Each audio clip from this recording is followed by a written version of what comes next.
Have you ever had that gut punch moment when a buyer suddenly backs out right before closing?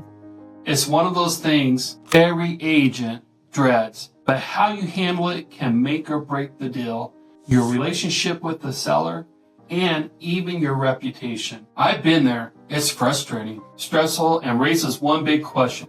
What actually happens next? Today, I'll walk you through what really goes down when a buyer backs out before closing and what you can do as the agent to protect the seller and the deal and yourself. When I was newer in the business, I had a transaction fall apart just days before closing. The buyers, they got cold feet and they decided they just weren't ready. At that point, the home had been off the market for over a month.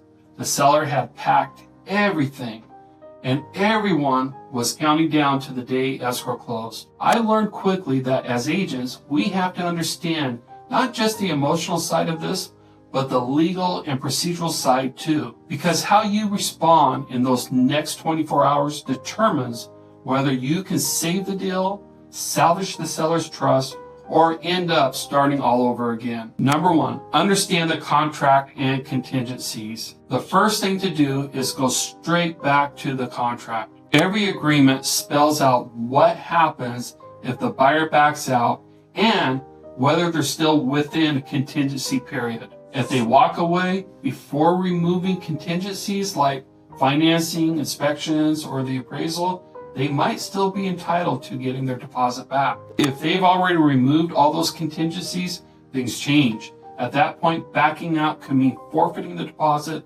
or even opening the door to legal action from the seller. As an agent, your role is to know those timelines and guide your client based on what's written, not what's assumed.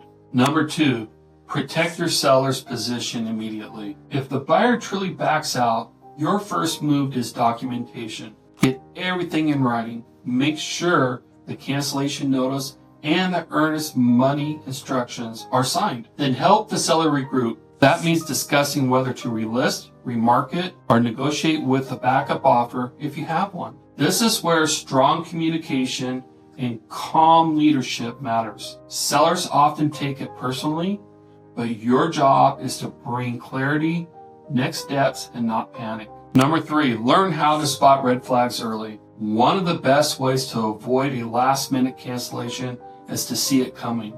Watch for hesitation during the process.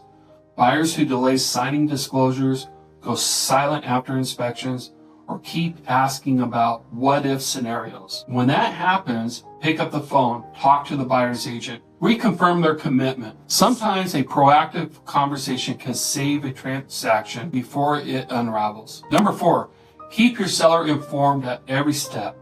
Transparency builds trust. Even if the news isn't good, keeping the seller updated on every development shows professionalism. Explain what's happening, what their options are, and what you're doing next.